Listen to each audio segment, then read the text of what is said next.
এক ছিল খুব শান্ত আর পরিশ্রমী এক ছোট বানর।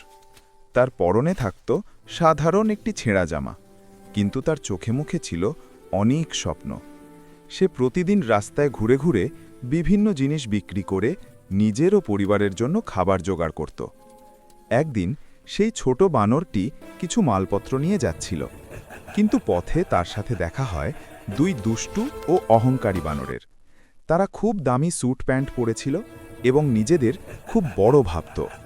তারা ছোট বানরটির পরিশ্রম দেখে তাকে সাহায্য করার বদলে তার মালপত্র কেড়ে নিয়ে আগুন ধরিয়ে দিল এবং তাকে নিয়ে হাসাহাসি করতে লাগল।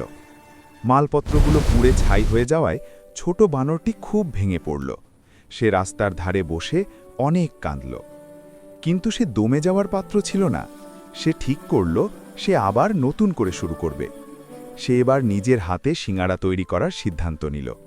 সে খুব যত্ন করে ময়দা মেখে আলুর পুর ভরে গরম গরম সিঙাড়া ভাজতে লাগল। এরপর সে একটি ঝুড়িতে সেই সিঙাড়াগুলো নিয়ে রেল স্টেশনে গেল। চলন্ত ট্রেনের যাত্রীদের কাছে সে হাসি মুখে সিঙাড়া বিক্রি করতে শুরু করল।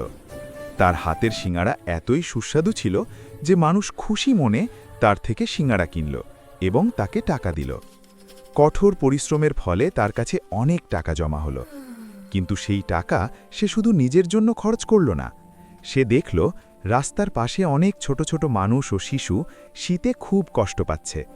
সে তার উপার্জিত সব টাকা দিয়ে এক ভ্যান ভর্তি করে কম্বল আর খাবার কিনে আনল।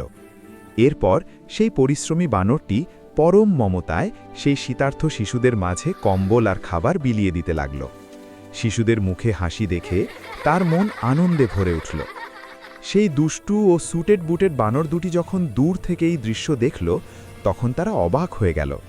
তারা বুঝতে পারল যে শুধু দামি পোশাক পরলেই বড় হওয়া যায় না, বড় হতে হলে বড় মনের প্রয়োজন হয়। Please subscribe and like my channel.